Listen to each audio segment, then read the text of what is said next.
تو مفہوم اس کا یہ ہے کہ آپ کو جو اسباب اللہ تعالیٰ نے فراہم کیے ہیں آپ نے وہ سب استعمال کرنے ہیں، وہ سب استعمال کر کے اپنا پوری ایفرٹ لگانی ہے، اس کے بعد پھر اللہ سے دعا مانگنی ہے کہ یا اللہ تو اس کے اندر برکت پیدا کر۔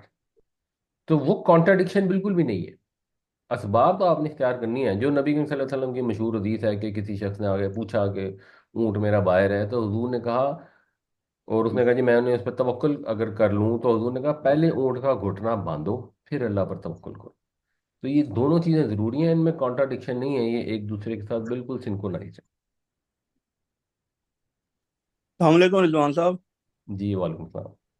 رضوان صاحب یہ بتائیں کہ آج کے لیسن کی روشنی میں اسپیسیفکلی اگر ایک بندہ لاسٹ ہے اپنی لائف میں، کنفیوزڈ ہے، تو وہ جو آپ نے اسباب کی بات کی ہے اور توکل کی بات کی ہے، تو وہ کیسے اپنے آپ کو سٹریم لائن کر سکتا ہے؟ لیکن یہ اس کو اسٹریم لائن کرنے کے لیے پہلے تو اسباب بھی استعمال کرنے ضروری ہیں، دونوں چیزیں ضروری ہیں، اور اسباب استعمال کرنے کے لیے اس کو یہ چاہیے کہ مثلاً اگر وہ لاسٹ ہے یا کنفیوز ہے تو یا تو کسی سائیکالوجسٹ سے مشورہ کریں۔ اس موضوع کے اوپر جو کتابیں بے شمار اویلیبل ہیں، انٹرنیٹ پہ انفارمیشن اویلیبل ہے، چیٹ جی پی ٹی میں سوال کر دے گا جی میں لاسٹ ہوں زندگی میں، مجھے کچھ سمجھ نہیں آتی میں کیا کروں، تو وہ کئی صفحوں کے آپ کو جواب اور مشورے دے دے گا کہ یہ کرو، اور اللہ سے دعا کرے، اللہ سے تعلق قائم کرے، قرآن پڑھے، قرآن سمجھے۔ سب سے جو اس کا مجرب نسخہ ہے جو میرے ذہن میں ہے، وہ مجرب نسخہ ہے تہجد کی نماز۔ اگر تہجد کی نماز کی عادت بنا لیں، اس سے بے شمار مسائل حل ہو جاتے ہیں۔ افامن الذین مکروا السیئات، الف جو ہے یہ حرف استفہام ہے، یعنی کوشچن انٹروگیٹو ہے، اس کا مطلب ہو گیا سوال۔ فے جو ہے حرف عطف ہے جو پچھلی آیت سے ربط ظاہر کر رہا ہے، اور فے کا ترجمہ ہم پہلے کریں گے۔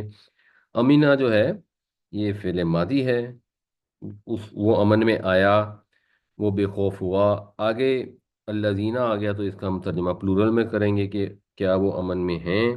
الذین جو ہے یہ ریلیٹو پروناؤن ہے، اس میں موصول، اور یہ پلورل ہے، اس کا جو سنگولر ہوتا ہے، واحد ہوتا ہے، وہ الذی ہوتا ہے، تو یہاں یہ امینہ کا فائل ہے۔ الذین امینہ کا بھی فائل ہے، اور آگے جو مکرو آ رہا ہے اس کا بھی فائل ہے۔ مکرو کیونکہ بعد میں آیا ہے تو اس لیے وہ فائل کے مطابق جمع استعمال کیا گیا ہے۔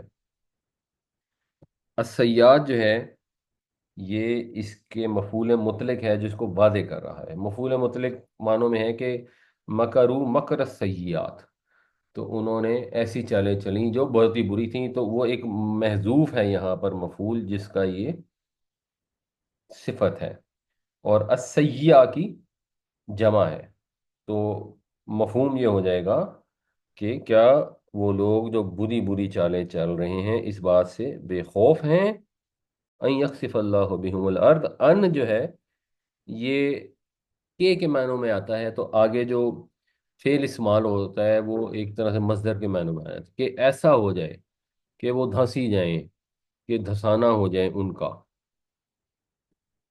اور یکسفہ جو ہے یہ منصوب ہے، ویسے تو یکسفو ہوتا ہے لیکن ان کی وجہ سے یہ یکسفو سے یکسفہ ہو گیا کہ وہ دھسائے۔ اللہ جو ہے وہ فائل ہے اس لیے یہ رفع میں ہے اور ہے کے اوپر پیش آ گئی ہے۔ بہم جو ہے یہ حرف جار کے ساتھ بے کے ساتھ پھر متصل ضمیر استعمال ہوئی ہے، اور یہ اللہ زینہ کی طرف اشارہ کر رہی ہے۔ اور الارض جو ہے یہ مفعول ہے، مفعول ہے اس لیے یہاں پر زبر آ گئی ہے ذوات کے اوپر، تو اس کا مطلب بن جائے گا کہ اللہ ان کے سمیت زمین کو دھسا دے۔